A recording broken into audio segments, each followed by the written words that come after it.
चलिए फिर क्लास को स्टार्ट करते हैं। आप लोग भी हमारे साथ चैट सेक्शन में आंसर को लगाते चलिएगा और लास्ट में बताइएगा आप लोग सही कितना कर पाते हो। देखिए पहला नंबर सवाल आपके सामने है तो जरूर लगाते चलना चैट सेक्शन में। देखिए पहला नंबर सवाल पूछा गया है, दिल छोटा करना मुहावरे का अर्थ क्या होता है?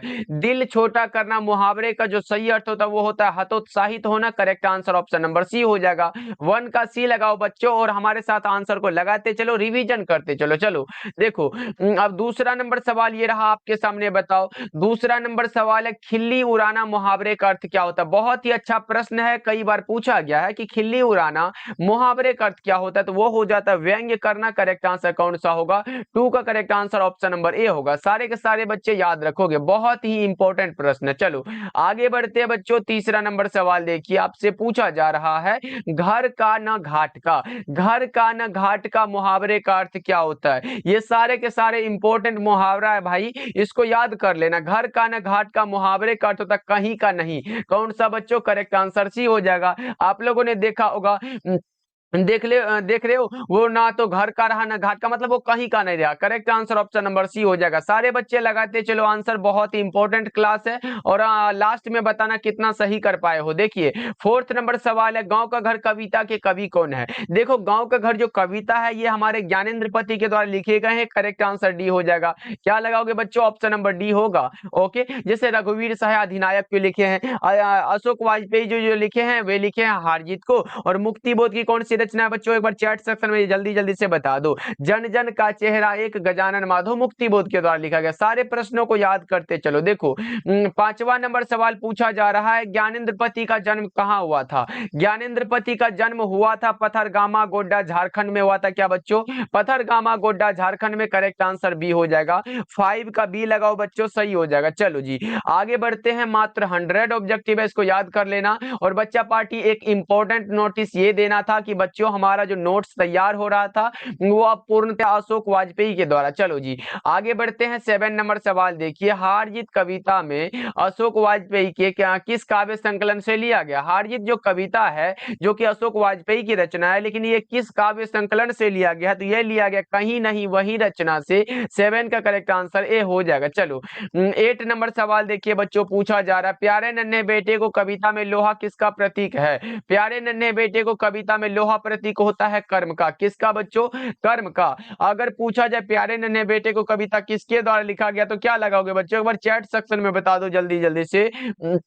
प्यारे नन्हे बेटे को कविता किसके द्वारा लिखा गया? तो आप लगाओ सर विनोद कुमार शुक्ल के द्वारा ये लिखा गया। चलो आगे बढ़ते हैं। 9 नंबर सवाल देखिए, मेहनत कश और औरत को कवि ने किस रूप में देखा है? ये देखा है लोहा के रूप में। किस रूप में बच्चों? लोहा के रूप में। 9 का करेक्ट आंसर भी हो जाएगा। चलो जी आगे बढ़ते हैं। 10 नंबर सवाल देखो, रघुवीर सहाय के पिताजी का नाम क्या था? रघुवीर सहाय के पिताजी का जो नाम था वो था हरदेव सहाय। क्या नाम था बच्चों? हरदेव सहाय। राइट आंसर भी हो जाएगा। चलो जी 11 नंबर सवाल देखिए, अधिनायक के रचयिता कौन है? अधिनायक के रचयिता का नाम जल्दी जल्दी से बताओ बच्चा पार्टी। तो यह लिखा गया है रघुवीर सहाय के द्वारा, हमने कई बार बता चुका है। 11 का करेक्ट आंसर भी हो जाएगा। चलो आगे बढ़ते बच्चों। 12 नंबर सवाल देखिए, रघुवीर सहाय किस काल के रचनाकार हैं? रघुवीर सहाय की बात हो तो यह है आधुनिक काल के रचनाकार। करेक्ट आंसर डी होगा बच्चा पार्टी। ये सब आसान आसान प्रश्न है, आप लोगों से बन जाना चाहिए। चलो आगे बढ़ते हैं। 13 नंबर सवाल देखिए, नए साहित्य का सौंदर्य शास्त्र के लेखक कौन है? देखो अगर रहे दलित साहित्य का सौंदर्य शास्त्र के लेखक कौन है तब आप लगाते ओम प्रकाश वाल्मीकि, लेकिन यहाँ नए साहित्य का है तो आप लगाओगे सर मुक्ति बोध की रचना है। करेक्ट आंसर बी हो जाएगा। और अगर पूछे मुक्ति बोध का पूरा नाम क्या है तो गजानन माधव मुक्ति बोध। इसको भी आप लोग याद रखोगे। चलो 14 नंबर सवाल देखो, पूछा जा रहा है, मुक्ति बोध किस सप्तक के कवि थे? मुक्ति बोध किस सप्तक के कवि थे ये बताओ जल्दी जल्दी से। तो मुक्ति बोध तार सप्तक के कवि हैं। करेक्ट आंसर ए होगा बच्चों, याद रखोगे सभी के सभी बच्चे। चलो आगे बढ़ते हैं। 15 नंबर सवाल देखिए, मुक्ति बोध के पिताजी का नाम क्या था? ये तो बड़ा ही इंपॉर्टेंट सा सवाल है, जल्दी से बता दो। मुक्ति बोध के पिताजी का नाम था माधव राज मुक्ति बोध। क्या था बच्चों? माधव राज मुक्ति बोध। करेक्ट आंसर सी हो जाएगा। चलो जी आगे बढ़ते हैं 16 नंबर सवाल देखिए, शमशेर बहादुर सिंह का जन्म कब हुआ था? जन्म पूछा गया आप लोगों से, जल्दी से बता दो। जन्म हुआ था 13 जनवरी 1911 को। कब हुआ था बच्चों? 13 जनवरी 1911 को जन्म हुआ था। उषा चैप्टर पढ़े हो ना? उषा जो कविता है जिसके कवि का नाम है शमशेर बहादुर सिंह, उसी का जन्म पूछा गया आप लोगों से। चलो 17 नंबर सवाल है, शमशेर बहादुर सिंह का जन्म कहाँ हुआ था? कहाँ हुआ था बताओ बच्चा पार्टी, कहाँ हुआ था जल्दी से? तो हुआ था देहरादून में। कहाँ हुआ था? देहरादून उत्तराखंड में। करेक्ट आंसर ए हो जाएगा। चलो जी आगे बढ़ते हैं 18 नंबर सवाल देखो, शमशेर बहादुर सिंह की पत्नी का नाम क्या था? अगर पत्नी का नाम आपसे पूछ दिया जाए बच्चों, क्या लगाओगे? शमशेर बहादुर सिंह की पत्नी का नाम था धर्म देवी। क्या था बच्चों? धर्म देवी। चलो आगे बढ़ते हैं 19 नंबर सवाल देखियो, कवियों के कवि किसे कहा जाता है? कवियों के कवि कहा जाता है शमशेर बहादुर सिंह को। कवियों के कवि किसे कहा जाता है बच्चा पार्टी? शमशेर बहादुर सिंह को। हमने बताया है अगर प्रेम के पीर के कवि पूछे तो आप मलिक मोहम्मद जैसी लगाना, हिंदी साहित्य का सूर्य पूछे सूरदास लगाना, हिंदी साहित्य का समन्वयवादी कवि पूछे तो तुलसीदास लगाना, और कवियों के कवि पूछे तो शमशेर बहादुर सिंह लगाना। ये सब हमने बताया है कि नहीं बच्चा पार्टी? चैट सेक्शन में बता दो। चलो आगे बढ़ते हैं 20 नंबर सवाल देखो, पुत्र वियोग शीर्षक कविता कैसी रचना? पुत्र वियोग जो है वो शोक गीत है। कैसी गीत है बच्चों? शोक गीत। करेक्ट आंसर ए हो जाएगा। चलिए आगे बढ़ते हैं 21 नंबर सवाल देखिए, क्रास्थवेट गर्ल्स स्कूल में सुभद्रा कुमारी चौहान की प्रिय मित्र कौन थी? तो उसका नाम था महादेवी वर्मा। कौन बच्चों? Mahadevi Verma. Correct answer A हो जाएगा। 10th में भी आप लोगों ने पढ़ा होगा, गिल्लू वाला जो इंग्लिश में चैप्टर है उसके राइटर का नाम बोले तो वो महादेवी वर्मा ही है। चलो आगे बढ़ते हैं 22 नंबर सवाल देखो, पूछा गया सुभद्रा कुमारी चौहान का जन्म कब हुआ था? सुभद्रा कुमारी चौहान का जन्म हुआ था 16 अगस्त 1904 को। और बच्चों निधन पूछे तो क्या लगाओगे? आप लगाओगे सर 15 फरवरी। 15 फरवरी 1948 को क्या हुआ था? निधन हुआ था कार दुर्घटना में, नागपुर से जबलपुर आपसी में। किस दुर्घटना में बच्चों? यहाँ पे लिख दे रहा हूँ, बहुत इंपॉर्टेंट है, कार दुर्घटना में। जरूर याद रखोगे आप लोग। चलो जी आगे बढ़ते हैं बच्चा पार्टी 23 नंबर सवाल देखिए, पुत्र वियोग से माँ का जीवन कैसा हो गया है? पुत्र के वियोग से माँ का जीवन सूना सूना हो गया है। करेक्ट आंसर ए हो जाएगा बच्चों। 23 नंबर सवाल का जवाब क्या लगा रहे हो आप लोग? ऑप्शन नंबर ए लगाना, बिल्कुल ही सही आंसर हो जाएगा। चलो जी आगे बढ़ते हैं 24 नंबर सवाल देखिए, जयशंकर प्रसाद की सफलतम नाट्य कृति कौन सी है? सफलतम नाट्य कृति है जिसका की नाम है ध्रुव स्वामिनी। कौन सी बच्चों? ध्रुव स्वामिनी। करेक्ट आंसर सी हो जाएगा। चलो जी आगे बढ़ते हैं, जयशंकर प्रसाद ने कौन सी कविता लिखी है? जयशंकर प्रसाद ने कौन सी कविता लिखी है? जल्दी जल्दी से बताओ बच्चों। वो हो जाएगा तुमुल कोलाहल कलह में, जयशंकर प्रसाद की रचना है। उषा शमशेर बहादुर सिंह की रचना है। अधिनायक रघुवीर सहाय की रचना है। गांव का घर ज्ञानेंद्र पति की रचना। तो ये तीनों नहीं होगा, हमारा करेक्ट आंसर डी हो जाएगा। चलो आगे बढ़ते हैं बच्चों 26 नंबर सवाल देखिए, जयशंकर प्रसाद का जन्म कब हुआ था? जयशंकर प्रसाद का जन्म जल्दी जल्दी से बताओ बच्चा पार्टी। 26 नंबर सवाल आपके सामने है तो बता दो। क्या लगा रहे हो आप लोग? ओके ओके, ये हुआ था 1889 में। कब हुआ था बच्चों? 1889, जो कि किसी भी ऑप्शन में 1889 नहीं दिया गया है, तो समझ लो 1889 में दिया गया था। और निधन हुआ था 15 नवंबर। कब हुआ था बच्चों? 15 नवंबर 1900 कब हुआ था? 37 में हुआ था। ये निधन हुआ था। तो देख लो किस ऑप्शन में दिया गया। ये 1889 में जन्म हुआ था और ये निधन हुआ था। ये सब में किसी में नहीं दिया गया, यानी कि सब ऑप्शन क्या है? गलत है। अगर हाँ यहाँ 1889 होता तो हम सी लगाते। चलो अभी 1889 ही इसको कर देते, ऑप्शन नंबर सी बिल्कुल सही हो जाएगा। ओके बच्चों क्लियर है? चलो आगे बढ़ते हैं बच्चा पार्टी, अगला नंबर सवाल देखो 27 नंबर सवाल है, छत्रसाल दशक किसकी रचना है? छत्रसाल दशक में महाराज छत्रसाल की वीरता का बखान किया है किसने? भूषण जी ने। भाई करेक्ट आंसर सी हो जाएगा ना। 27 नंबर सवाल का जवाब है ऑप्शन नंबर सी। चलो आगे बढ़ते हैं 28 नंबर सवाल देखिए, शिवा बावनी में कितने मुक्तक है? शिवा बावनी में मुक्तकों की संख्या कितनी है? 52 है। करेक्ट आंसर बी होगा। चलो जी आगे बढ़ते हैं 29 नंबर सवाल देखिए, रत्नाकर त्रिपाठी किस कवि के पिता थे? रत्नाकर त्रिपाठी भूषण के पिता थे। करेक्ट आंसर ए हो जाएगा। भूषण जी वीर रस के महान कवि माने जाते हैं। बच्चों क्लास को एक बार लाइक कर दीजिएगा सभी बच्चे, जितने भी बच्चा पार्टी देख रहे हो बच्चा पार्टी एकदम ईमानदारी से क्लास को लाइक कर लेना। चैनल पे हमारे साथ पहली बार जुड़ रहे हो और हमारे साथ डेली क्लास करना चाहते हो तो शाम के 6 बजे ज्वाइन करिएगा क्लास को और शाम के 8 बजे। देखो मंडली में कौन सा संज्ञा, मंडली में अगर पूछे तो मंडली में कौन सा संज्ञा होगा, ये आप लोग ही बता दो बच्चा पार्टी, कौन सा है मंडली में संज्ञा। तो आप लगाओ सर मंडली जो है ना ये हमारा समूहवाचक संज्ञा हो जाता है। करेक्ट आंसर सी हो जाएगा। चलो जी आगे बढ़ते हैं। 31 नंबर सवाल देखो, मानवता शब्द कौन संज्ञा है। मानवता में संज्ञा बताओ जल्दी जल्दी से। मानवता कौन सा होगा बताओ। वो हो जाएगा भाववाचक संज्ञा। करेक्ट आंसर सी हो जाएगा। मानवता हुआ, शत्रुता हुआ, मित्रता हुआ, ये सब का है, ये सब भाववाचक संज्ञा। चलो आगे बढ़ते हैं। अगला नंबर सवाल देखो 32 नंबर सवाल है, भिक्षा शब्द क्या है। भिक्षा जो शब्द होता है वो हमारा कैसा होता है, तत्सम होता है। भिक्षा शब्द तत्सम होता है, यानी कि जो संस्कृत से मिलता जुलता है वो हमारा तत्सम हो जाता है। जैसे भिक्षा हुआ, उसके बाद हम क्या बोल सकते हैं, अग्नि, अग्नि भी बोल सकते हैं। उसके बाद और भी कुछ बोल सकते हैं, जो भी संस्कृत भाषा में है उसके क्या कहोगे आप लोग, वो हमारा तत्सम हो जाता है। ओके चलो जी आगे बढ़ते हैं बच्चों। अगला नंबर सवाल देखो, अगला नंबर सवाल है देखो, किसी भी भाषा के मूल शब्द को हम लोग तत्सम कहते हैं। किसी भी भाषा के मूल शब्द को क्या कहते हैं बच्चों, तत्सम कहते हैं। चलो आगे बढ़ते हैं बच्चा पार्टी। 34 नंबर सवाल है, ऐसी संज्ञाएं जिनके खंड सार्थक होते हैं उन्हें क्या कहते हैं। ऐसी संज्ञाएं जिनके खंड सार्थक होते हैं उन्हें हम लोग क्या कहते हैं, यौगिक बोलते हैं। और जिनके खंड नहीं होते उसे रूट बोल देते हैं ना भाई। करेक्ट आंसर भी लगाओ। चलो आगे बढ़ते हैं। 35 नंबर सवाल देखो, घी शब्द में कौन सा लिंग है। घी में लिंग बताना है आप लोगों को, क्या लगा रहे हो, पुल्लिंग। बहुत ही अच्छे बच्चा पार्टी। आगे बढ़ते हैं। 36 नंबर सवाल देखिए, कवि शब्द का स्त्रीलिंग रूप क्या होता है। कवि का स्त्रीलिंग रूप कवित्री होता है, कवित्री। करेक्ट आंसर भी होगा।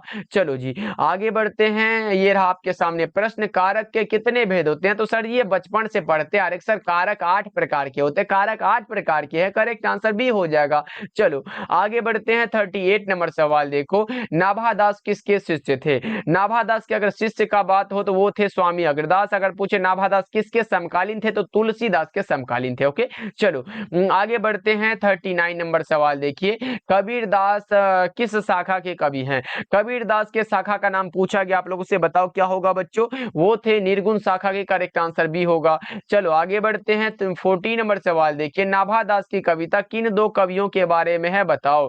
नाभादास की कविता जो है कौन सा कविता है भाई, वो छप्पे वाला जो कविता पढ़ते हो ये नाभादास की रचना है और इसमें दो कवियों के बारे में बताया, कबीरदास एवं सूरदास के बारे में। करेक्ट आंसर भी हो जाएगा। चलो आगे बढ़ते हैं। 41 नंबर सवाल देखिए, निम्नलिखित में कौन सी रचना नाभादास की है। नाभादास की रचना का नाम है क्या है भाई, भक्तमाल। करेक्ट आंसर भी हो जाएगा। सूरसागर सूरदास, गीतावली तुलसीदास, आंसू जयशंकर प्रसाद। करेक्ट आंसर भी लगाओ आप लोग। चलो 42 नंबर सवाल देखिए, हनुमान बाहुक रचना कितने छंदों की है। हनुमान बाहुक जो रचना है वो कितने छंदों की है ये बताओ जल्दी जल्दी से। वो है 44 छंदों की। करेक्ट आंसर ए हो जाएगा। चलो आगे बढ़ते हैं। 43 नंबर सवाल देखिए, तुलसीदास किस काल के कवि थे। तुलसीदास अगर काल पूछे तो भक्ति काल लगाओ ना मेरे भाई, सही जवाब भी हो जाएगा। चलिए आगे बढ़ते हैं। 44 नंबर सवाल देखो, तुलसीदास का मूल नाम क्या था। मूल नाम बताओ ना। तुलसीदास का मूल नाम था राम बोला। क्या था बच्चों, राम बोला। सही जवाब भी होगा। चलो आगे बढ़ते हैं। 45 नंबर सवाल देखिए, रामचरितमानस किनकी रचना है। रामचरितमानस आए, विनय पत्रिका आए, गीतावली आए, कवितावली आए, ये सारे के सारे रचना है हमारे तुलसीदास की। करेक्ट आंसर भी हो जाएगा बच्चों। ये सब आसान आसान प्रश्न है और आपसे गलत नहीं होगा, ये हमें पूर्ण उम्मीद है। ओके चलो देखो अगला नंबर सवाल देखिए, इनमें कौन सी रचना तुलसीदास की नहीं है पूछा गया। राधा स्तुति इनकी रचना नहीं है। करेक्ट आंसर डी होगा। चलो आगे बढ़ते हैं बच्चा पार्टी। अगला नंबर सवाल देखो 47 नंबर सवाल है, सूरदास के संकलित पदों में कौन सा रस है। सूरदास के संकलित पदों में वात्सल्य रस है। कैसा रस है बच्चों, वात्सल्य रस है। करेक्ट आंसर क्या लगा रहे हो 47 का बच्चों, एक बार देख लिया जाए। बहुत अच्छे बच्चों। चलो आगे बढ़ते हैं। 48 नंबर सवाल ये रहा आपके सामने, सूरदास किस मार्ग में दीक्षित हुए। सूरदास किस मार्ग में दीक्षित हुए हैं तो ये हुए थे पुष्टि मार्ग में। करेक्ट आंसर सी हो जाएगा। जाएगा। ओके, और बहुत सारे बच्चे बोले सर अभी तक हमारी कुछ भी तैयारी नहीं हुई, अब क्या करें, सिर्फ इंपॉर्टेंट क्वेश्चन करा दीजिए। तो भाई सारा अब इंपॉर्टेंट क्वेश्चन ही हमारे साथ होता है, और हमने जो पीडीएफ तैयार किया है उसमें सिर्फ और सिर्फ इंपॉर्टेंट क्वेश्चन को सिलेक्ट किया गया, जिसका कि चांसेस आपके बोर्ड एग्जाम में 100% आने के चांसेस होते हैं, इसलिए उस पीडीएफ को आप लोग जरूर ज्वाइन करिएगा भाई। है ब्रजभाषा, सही जवाब बी होगा। चलो आगे बढ़ते 50 नंबर सवाल देखिए, वात्सल्य के विश्व में अद्वितीय कवि कौन है? वात्सल्य के विश्व में अद्वितीय कवि का नाम है सूरदास। क्या है बच्चा पार्टी? सूरदास, सही जवाब ए हो जाएगा। चलो 51 नंबर सवाल देखिए, जैसी रचित पद्मावत की भाषा क्या है? मलिक मोहम्मद जैसी रचित पद्मावत की जो भाषा है वो है अवधी। कौन सी है बच्चों?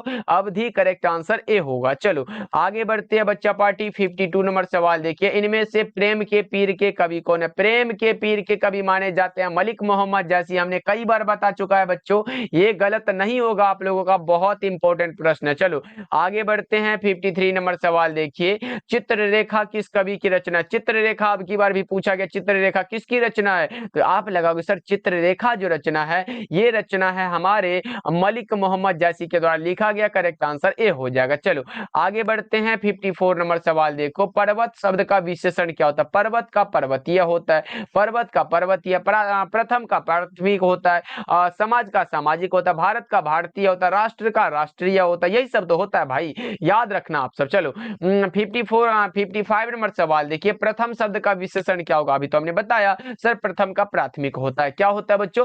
प्राथमिक होता है। चलो आगे बढ़ते हैं, अगला नंबर सवाल देखो, पुराण का विशेषण क्या होता है? पुराण का विशेषण पौराणिक होता है। पुराण का क्या होता है बच्चों? पौराणिक। जो संज्ञा और सर्वनाम की विशेषता को बतलाए वे हो जाता है विशेषण। चलो आगे बढ़ते हैं 57 नंबर सवाल देख लो क्या पूछा गया है, समाज का विशेषण क्या होता है? समाज का विशेषण सामाजिक है, करेक्ट आंसर ए हो जाएगा। चलो आगे बढ़ते हैं 58 नंबर सवाल देखो, अवगुण में कौन सा उपसर्ग है? अवगुण, अव और गुण, कौन सा? अवगुण हमारा अब जो है ये उपसर्ग हो जाएगा। चलो आगे बढ़ते हैं बच्चों 59 नंबर सवाल देखिए, प्रतिनिधि शब्द में कौन सा उपसर्ग है? प्रति जोर निधि, बराबर में क्या होगा? प्रतिनिधि, प्रति क्या होगा? एक उपसर्ग है। चलो आगे बढ़ते हैं 60 नंबर सवाल देखो, 60 नंबर सवाल है, जुर्माना में कौन सा प्रत्यय? जुर्म प्लस आना, आना क्या होगा? प्रत्यय हो जाएगा। चलिए 61 नंबर सवाल देखिए, संवाद में सबसे महत्वपूर्ण क्या है? संवाद में सबसे महत्वपूर्ण है आत्मीयता। क्या है बच्चों? आत्मीयता, करेक्ट आंसर सी होगा। चलो जी आगे बढ़ते हैं 62 नंबर सवाल देखिए, बालकृष्ण भट्ट ने कौन सा मासिक पत्र निकाला था जिसका नाम है हिंदी प्रदीप? कौन सा बच्चों? हिंदी प्रदीप नामक मासिक पत्र निकाला था किसने? बालकृष्ण भट्ट ने। चलो बातचीत शीर्षक निबंध के निबंधकार कौन है? निबंधकार का नाम है बालकृष्ण भट्ट। क्या होगा बच्चों? बालकृष्ण भट्ट, याद रखना निबंध है। कौन सा? बातचीत जो पाठ है वो बालकृष्ण भट्ट के द्वारा दिया गया है। अगर पूछे बालकृष्ण भट्ट के पिताजी का नाम क्या था तो आप लगाओगे बेनी प्रसाद भट्ट, माताजी का पूछे पार्वती देवी लगाना, जन्म पूछे 23 जून 1844 लगाना, निधन पूछे 20 जुलाई 1914 को लगाना, आपका बिल्कुल करेक्ट हो जाएगा। चलो आगे बढ़ते हैं 64 नंबर सवाल है, एडिसन के अनुसार असल बातचीत कितने लोगों के बीच हो सकती है? एडिसन के अनुसार असल बातचीत 2 लोगों के बीच हो सकती है, करेक्ट आंसर ए हो जाएगा। चलो आगे बढ़ते हैं 65 नंबर सवाल है, नाटक के प्रारंभ में होने वाले मंगल पाठ को क्या कहते हैं? नांदी पाठ कहते हैं। क्या कहते हैं बच्चों? नांदी वाला पाठ कहते हैं। तो सही जवाब क्या लगाओगे आप लोग? ऑप्शन नंबर बी को लगाओ ना, सही हो जाएगा। चलो आगे बढ़ते हैं 66 नंबर सवाल है, वजीरा सिंह किस कहानी का पात्र है? वजीरा सिंह का जो नाम आया है वो है उसने कहा था, करेक्ट आंसर ए होगा। याद रखो बच्चों, बहुत इंपॉर्टेंट है। चलो आगे बढ़ते हैं 67 नंबर सवाल है, तेरी कुरमाई हो गई किस कहानी से संबंध है? तेरी कुरमाई हो गई, इसमें लहना सिंह वही सूबेदारनी से पूछा था ना, करेक्ट आंसर ए लगाओ ना, करेक्ट हो जाएगा। चलो 68 नंबर सवाल है, लहना सिंह किस पद पर था? लहना सिंह जमादार के पद पर था। लहना सिंह जमादार के पद पर था बच्चों, करेक्ट आंसर सी होगा। चलो आगे बढ़ते हैं 69 नंबर सवाल देखो, भारतीय सिपाहियों का किसके साथ संघर्ष हुआ था? भारतीय सिपाहियों का जो संघर्ष हुआ था वो हुआ था जर्मनी के साथ। किसके साथ बच्चों? जर्मनी के साथ, करेक्ट आंसर डी होगा। चलो आगे बढ़ते हैं 70 नंबर सवाल है, अमृतसर में लहना सिंह के कौन थे? यहाँ लाना नहीं होगा, यहाँ पे जो होगा ना वो हो जाएगा लहना। कौन सा? अमृतसर में लहना सिंह के कौन थे? मामा थे। करेक्ट आंसर सी होगा। चलो आगे बढ़ते हैं बच्चों। अगला नंबर सवाल देखो, 71 नंबर सवाल है, शिक्षा प्राप्ति के लिए अमेरिका कौन गए थे? शिक्षा प्राप्ति के लिए अमेरिका गए थे लोकनायक जयप्रकाश नारायण। ओके चलो आगे बढ़ते हैं बच्चा पार्टी। 72 नंबर सवाल देखिए, जयप्रकाश नारायण की रचना का नाम क्या है? जयप्रकाश नारायण की रचना का नाम है संपूर्ण क्रांति। कौन सी बच्चों? संपूर्ण क्रांति। जूठन ओम प्रकाश वाल्मीकि, शिक्षा जय कृष्णमूर्ति, रोज, सच्चिदानंद हीरानंद वात्स्यायन आज्ञे। ओके चलो आगे बढ़ते हैं। 73 नंबर सवाल देखिए, प्रजा सोशलिस्ट पार्टी का गठन कब हुआ था? 1952 में। प्रजा सोशलिस्ट पार्टी का गठन हुआ था, लेकिन कब? 1952 में। याद रहेगा बच्चों। चलो जी आगे बढ़ते हैं। क्लास को एक बार लाइक कर देना सभी बच्चे, जितने भी बच्चे देख रहे हो। देखो 74 नंबर सवाल है, जयप्रकाश नारायण को किसका दलाल कहा गया? जयप्रकाश नारायण को दलाल कहा गया, लेकिन किसका? अमेरिका का। कहां का बच्चों? अमेरिका का। चलो आगे बढ़ते हैं बच्चा पार्टी। 75 नंबर सवाल है, लेनिन की मृत्यु कब हुई थी? अगर पूछे लोकनायक जयप्रकाश नारायण मार्क्सवादी कब बने थे? 1924 में बने थे, और लेनिन की मृत्यु भी 1924 में ही हुई थी। करेक्ट आंसर डी होगा। चलो आगे बढ़ते हैं। 76 नंबर सवाल है, दिनकर जी की पहली कविता किस पत्रिका में प्रकाशित हुई? दिनकर जी की पहली कविता जो प्रकाशित हुई है, जिसका नाम है क्या बच्चा पार्टी? छात्र सहोदर। करेक्ट आंसर ये होगा कब? 1925 में। ओके चलो आगे बढ़ते हैं बच्चों। अगला नंबर सवाल देखो, 77 नंबर सवाल है, दिनकर जी की पहली काव्य पुस्तक कौन सी है? जिसका नाम है प्रणभंग। कौन सा है बच्चों? प्रणभंग। करेक्ट आंसर डी होगा। चलो आगे बढ़ते हैं। 78 नंबर सवाल है, रामधारी सिंह दिनकर का जन्म कब हुआ था? रामधारी सिंह दिनकर का जन्म बताओगे क्या आप लोग बच्चा पार्टी? 78 नंबर सवाल है आपके सामने, आप लगाओगे सर 23 सितंबर 1908 को हुआ था। करेक्ट आंसर ए होगा। चलो आगे बढ़ते हैं। अगला नंबर सवाल 79 नंबर सवाल है, संस्कृति के 4 अध्याय किसकी रचना? संस्कृति के 4 अध्याय रचना है रामधारी सिंह दिनकर की। किसकी बच्चों? रामधारी सिंह दिनकर की। चलो आगे बढ़ते हैं। 80 नंबर सवाल देखो, निम्न में से किस कहानी में गैंग्रीन का उल्लेख है? गैंग्रीन का उल्लेख है रोज कहानी में। किस कहानी में बच्चा पार्टी?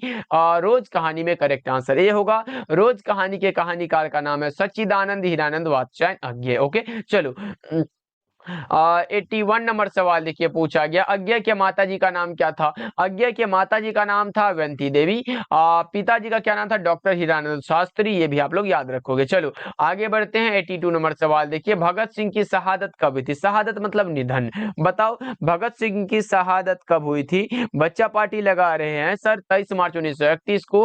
ऑप्शन ए करेक्ट हो जाएगा। चलो आगे बढ़ते हैं। अगला नंबर सवाल देखो 83 नंबर सवाल है, बंदी जीवन किसकी कृति है? बंदी जीवन जो रचना है, बंदी जीवन जो रचना ये है रविंद्र सचिंद्रनाथ सान्याल की। किसकी रचना है बच्चों? सचिंद्रनाथ सान्याल की। करेक्ट आंसर डी होगा। चलो आगे बढ़ते हैं बच्चा पार्टी। अगला नंबर सवाल ये रहा आपके सामने, तो बताओ क्या कह रहा है? कुलबीर सिंह और कुलतार सिंह भगत सिंह कौन थे? भाई थे। कुलबीर सिंह और कुलतार सिंह भगत सिंह के भाई थे मेरे भाई। करेक्ट आंसर सी होगा। चलो आगे बढ़ते हैं। 85 नंबर सवाल देखो, गंडक नदी की चर्चा किस शीर्षक पाठ में है? गंडक नदी की चर्चा जो है वो है ओ सदानीरा में। किसमें है बच्चों? ओ सदानीरा में। करेक्ट आंसर ए हो जाएगा। कोई दिक्कत बच्चों? चलो आगे बढ़ते हैं। अगला नंबर सवाल देखो 86 नंबर सवाल है, ओ सदानीरा किस निबंध पुस्तक से लिया गया है? ओ सदानीरा जो है ये लिखा गया जगदीश चंद्र माथुर के द्वारा, और ये लिया गया बोलते क्षण से। करेक्ट आंसर सी होगा। ओके एक प्रकार का कविता संग्रह। चलो आगे बढ़ते हैं। 87 नंबर सवाल है, ओ सदानीरा किस विधा के अंतर्गत आता है? ओ सदानीरा एक प्रकार का निबंध है, निबंधकार का नाम जगदीश चंद्र माथुर, जस्ट हमने बताया है। ओके बच्चों चलो 88 नंबर सवाल पूछा जा रहा है, सिपाही की मां शीर्षक पाठ क्या है? सिपाही की मां एकांकी है। एकांकीकार का नाम पूछ दे तो क्या लगाओगे? मोहन राकेश लगाएंगे ना सर। करेक्ट आंसर भी होगा। चलो आगे बढ़ते हैं। 89 नंबर सवाल देखो, कह रहा है क्या, अंडे के छिलके के रचनाकार कौन है? अंडे के छिलके तथा अन्य एकांकी के रचनाकार का नाम है मोहन राकेश। कौन है बच्चों? मोहन राकेश। सही जवाब ए होगा। याद रखना ये सब इंपॉर्टेंट रचना है, आया हुआ है आपके एग्जाम में। चलो देखो 90 नंबर सवाल है, मोहन राकेश रचित नाटक संग्रह का नाम क्या है? आषाढ़ का एक दिन। कौन सा बच्चों? आषाढ़ का एक दिन। ओके चलो आगे बढ़ते हैं। 91 नंबर सवाल है, मुन्नी डाक गाड़ी के पीछे क्यों जाती है? मुन्नी डाक गाड़ी के पीछे जाती है, लेकिन क्यों जाती है? तो जाती है चिट्ठी लेने के लिए। करेक्ट आंसर सी होगा। चलो आगे बढ़ते हैं। 92 नंबर सवाल देखिए, नामवर सिंह का आलोचनात्मक निबंध है जिसका नाम है प्रगीत और समाज। कौन सा बच्चों? प्रगीत और समाज एक प्रकार का क्या है? एक प्रकार का निबंध है। निबंधकार का नाम अभी तो हमने बताया, डॉक्टर नामवर सिंह। चलो आगे बढ़ते हैं, अगला नंबर सवाल देखो 93 नंबर सवाल है, निम्नलिखित में कौन सी रचना नामवर सिंह की है? नामवर सिंह की रचना जिसका नाम है वाद विवाद संवाद, कविता के नए प्रतिमान, उपरोक्त दोनों, क्योंकि ये जूठन तो ओम प्रकाश वाल्मीकि की है। चलो आगे बढ़ते हैं 94 नंबर सवाल देखिए, निम्नलिखित में दलित आत्मकथा शीर्षक पाठ कौन है? दलित आत्मकथा जूठन है, दलित आत्मकथा जूठन है, और ये लिखा गया है ओम प्रकाश वाल्मीकि के द्वारा। ओके चलो 95 नंबर सवाल देखो, 95 नंबर सवाल है, जूठन शीर्षक पाठ में किसने झाड़ू छीनकर दूर फेंक दी? किसने फेंकी थी ये बताओ। करेक्ट आंसर ए होगा ना भाई, करेक्ट आंसर ए लगा सकते हो आप लोग। चलो आगे बढ़ते हैं, अगला नंबर सवाल देखो 96 नंबर सवाल है, हंसते हुए मेरा अकेलापन शीर्षक पाठ क्या है? हंसते हुए मेरा अकेलापन डायरी है। कौन सा है बच्चों? डायरी है। करेक्ट आंसर सी हो जाएगा, मलिया जी के द्वारा लिखा गया। चलो आगे बढ़ते हैं बच्चा पार्टी 97 नंबर सवाल देखो, ये रहा आपके सामने, तिरिच शीर्षक पाठ में लेखक के पिताजी कितने साल के हैं? तो ये हैं 55 साल के। करेक्ट आंसर सी होगा। चलो आगे बढ़ते हैं 98 नंबर सवाल है, शिक्षा शीर्षक पाठ के अनुसार सत्य की खोज तभी संभव है जब क्या हो? शिक्षा शीर्षक पाठ के अनुसार सत्य की खोज तभी संभव है जब हो स्वतंत्रता। कौन सा हो बच्चों? स्वतंत्रता हो। करेक्ट आंसर ए होगा। चलो जी आगे बढ़ते हैं बच्चा पार्टी, अगला नंबर सवाल ये रहा, शिक्षा शीर्षक पाठ क्या है? शिक्षा जो पाठ है यह है शिक्षा शास्त्र। क्या है बच्चों? शिक्षा शास्त्र है। अब की बार पूछा गया शिक्षा क्या है, ये था संभाषण, ये एक प्रकार का क्या है बच्चा पार्टी, ये भी याद रख लो, ये संभाषण है, और लिखा गया है जे कृष्णमूर्ति के द्वारा। किसके द्वारा बच्चों? जे कृष्णमूर्ति के द्वारा। याद रख लो, बहुत इंपॉर्टेंट है, आता है आपके एग्जाम में तो छोड़ के नहीं आना। और एक बार आप लोगों से प्रश्न रहा कि जे कृष्णमूर्ति का पूरा नाम क्या है, एक बार चैट सेक्शन में दिखना चाहिए। चलो 100 नंबर सवाल देखो, जे कृष्णमूर्ति की इनमें कौन सी रचना है? कौन सी रचना है जो जे कृष्णमूर्ति की रचना है? तो आप लगा लो कौन सा? शिक्षा। करेक्ट आंसर डी होगा, क्योंकि सर जी रोज जो है ये हमारे आज्ञा जी की रचना है, संपूर्ण क्रांति लोकनायक जयप्रकाश नारायण की रचना है, एक लेख और एक पत्र भगत सिंह की रचना। तो ये सब नहीं होगा, हमारा करेक्ट आंसर डी हो जाएगा। ओके बच्चों, तो क्लास कैसा लगा कमेंट करके बताना बच्चों, और